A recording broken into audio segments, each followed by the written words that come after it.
Assalamualaikum warahmatullahi wabarakatuh. Teman-teman, kita kembali lagi kepada topik kebidanan. Kali ini akan membahas mengenai hipertensi dalam kehamilan. Nah, untuk mengetahui seorang ibu mengalami hipertensi dalam kehamilan, kita harus tahu dulu klasifikasinya. Nah, si ibu bisa dikatakan mempunyai hipertensi dalam kehamilan dengan syarat tekanan darahnya itu lebih dari 140/90, di mana hal ini dibagi menjadi dua, yaitu yang pertama, usia kehamilannya kurang dari 20 minggu dan usia kehamilannya lebih dari 20 minggu. Ternyata ketika usia kehamilannya berbeda, maka diagnosa yang akan ditemukan pun akan berbeda.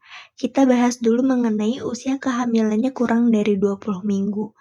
Nah, ketika seorang ibu mempunyai tekanan darah lebih dari 140/90 dalam usia kandungannya kurang dari 20 minggu dengan keadaan protein urinnya positif, ini mempunyai diagnosanya itu adalah superimposed preeclampsia.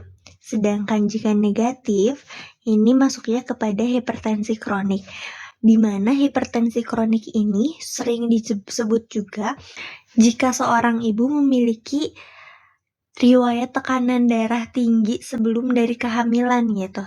Jadi tekanan darahnya ini sudah lama ada, tidak hanya saat dia hamil.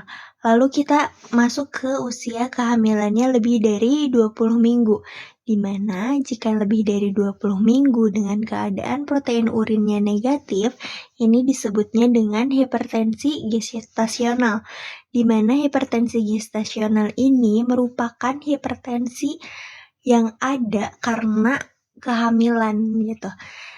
Jadi hipertensi ini tiba-tiba ada ketika adanya kehamilan. Nanti patofisiologinya akan kita bahas di selanjutnya gitu ya.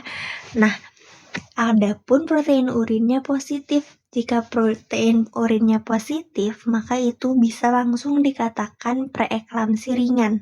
Ini preeklamsi ringan ini dengan syaratnya itu tekanan darahnya masih 140/90. Jika misalkan tekanan darahnya sudah mulai meninggi menjadi 160/110, maka kategorinya atau diagnosanya sudah berubah menjadi preeklamsi berat.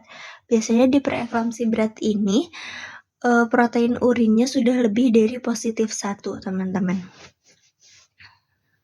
Baik, kita bahas selanjutnya ya teman-teman. Di sini ada patofisiologi preeklamsi, di mana patofisiologi preeklamsi ini ada 3. Yang pertama adalah genetik, yang kedua ada lingkungan, dan yang ketiga ada imunologi. Di mana genetik ini merupakan keturunan, baik itu dari orang tua ataupun dari keluarga lainnya. Jadi ada riwayat genetiknya gitu ya, memiliki tekanan darah tinggi saat kehamilan. Lalu lingkungan ini adalah seperti diabetes, hipertensi kronis, obesitas, dan kelainan kardiovaskular. Biasanya itu karena lingkungan kesehatannya gitu. Orang yang memiliki penyakit diabetes dan yang lainnya itu memiliki kemungkinan yang lebih besar untuk mengalami preeklamsi ini. Selanjutnya itu adalah imunologi atau sistem kekebalan tubuhnya.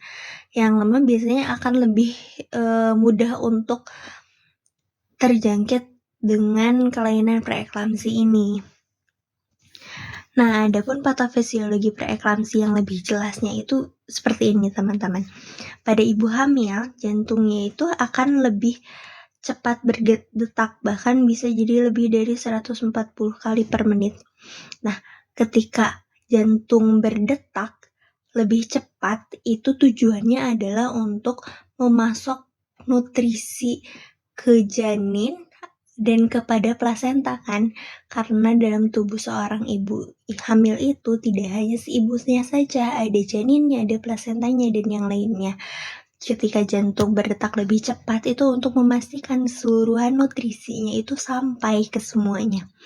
Nah, ada kelainannya adalah ada abnormal trophoblastic invasion, di mana ada penyempitan pembuluh darah. Kita perbesar.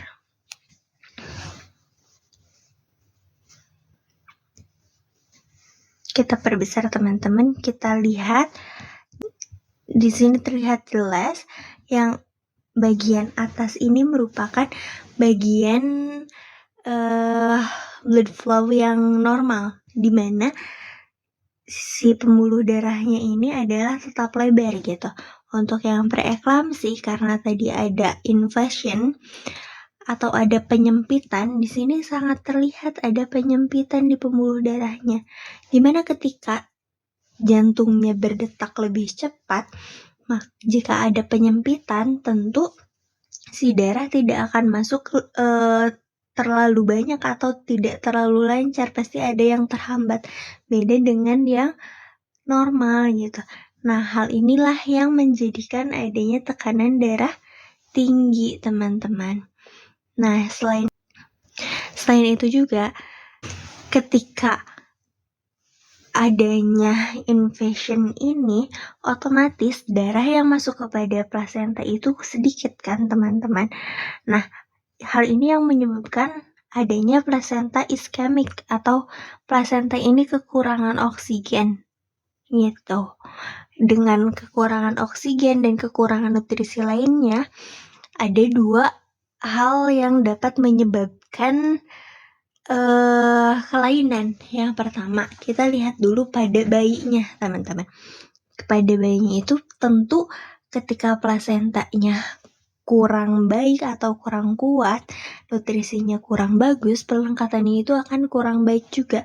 Bisa jadi dia terlalu kuat atau terlalu lemah dan posisinya juga akan berbeda gitu.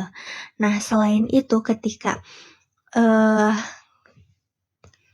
oksigen, nutrisi, dan yang lainnya tidak masuk, otomatis nutrisi ke janin pun akan kurang baik. Hal ini yang akan menjadikan pertumbuhan janinnya itu terhambat, teman-teman. Ketika pertumbuhan janin terhambat, bisa jadi nantinya akan terjadi IUGR dan yang lainnya. Nah, itu ke bayi. Sekarang kita lihat ke ibu. Ke ibu ini ada 4 efek samping. Yang pertama ini ada gangguan fungsi ginjal. Gangguan fungsi ginjal ini yang akan menyebabkan protein urinnya itu positif gitu. Nah, selanjutnya ada gangguan hepar atau pada hati. Nah, biasanya ada kenaikan SPGT atau SGOT-nya gitu. Biasanya si ibunya itu agak lebih kuning. Selanjutnya pada otak ini ada gangguannya seperti sakit kepala, mata buram, stroke. Karena salah satu ciri dari preeklamsi pun adalah matanya, penglihatannya buram, lalu ada sakit kepala karena itu ada gangguan di otak karena invasion trophoblastik ini gitu.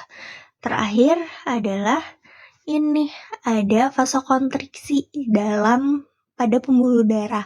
Hal ini juga yang menjadikan adanya tekanan darah tinggi. Seperti itu, teman-teman. Nah, itu adalah patofisiologi dari preeklamsi atau alasan kenapa akhirnya tekanan darah seorang ibu hamil itu bisa tinggi gitu, teman-teman.